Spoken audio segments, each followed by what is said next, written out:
आप सभी को मेरे उतार चढ़ाव भरे टेढ़े मेढ़े पूर्णतः नाटकीय जीवन में आप सबका तहे दिल से स्वागत है।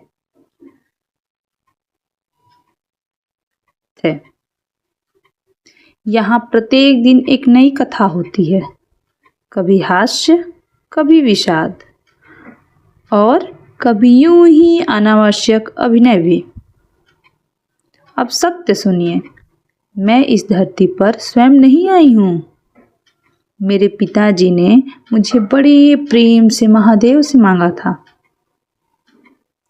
तब मुझे लगा कि मैं कितनी भाग्यशाली हूँ, मानो ईश्वर ने मुझे विशेष रूप से भेजा हो। परंतु जैसे जैसे समय बीतता गया, जीवन ने ऐसे ऐसे मोड़ लिए कि धारावाहिक भी फीके पड़ जाएं। फिर एक दिन एक गहरा बोध हुआ कि मेरे पिताजी ने मुझे अपने लिए नहीं मांगा था, मेरे भावी पति के लिए मांगा था।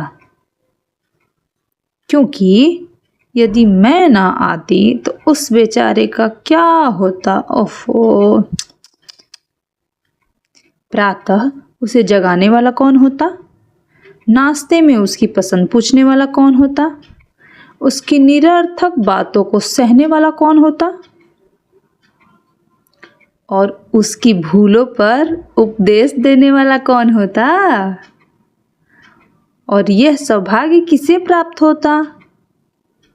अब जरा यह भी विचार कीजिए कि यदि हम दोनों का मिलन न होता तो यह समस्या सुलझती कैसे। जबकि सत्य तो ये है कि समस्या कभी थी ही नहीं। हम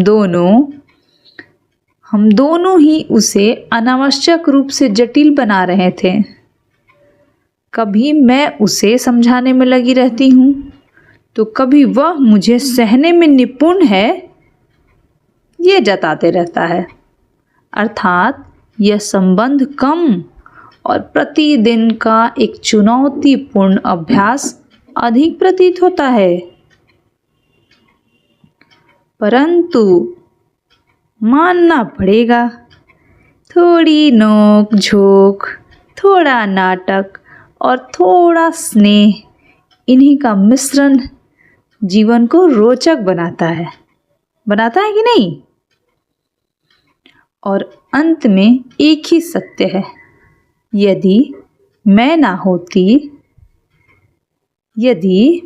होती तो उसकी जीवन व्यवस्था अस्त व्यस्त हो जाती। क्यों, आप लोगों को नहीं लगता। अंततः धन्यवाद महादेव, मुझे इस संसार में भेजने के लिए और एक विशेष उद्देश्य के साथ किसी के जीवन को व्यवस्थित करने हेतु। और अब तो उसे भी ज्ञात हो गया है कि मैं विकल्प नहीं हूँ, आवश्यकता हूँ उसके जीवन की। और अब क्या ही बताऊँ आपको। मेरे पिताजी चैन की नींद सो रहे हैं, अपनी बेटी का हाथ मेरे पति के हाथ में दे करके, और मेरा पति बेचारा बेचैनी का नींद जिए जा रहा है। तो धन्यवाद, आज के लिए इतना ही। मेरी सेवा समाप्त होती है। फिर मिलते हैं अगले वीडियो में। तब तक के लिए राधे राधे राधे।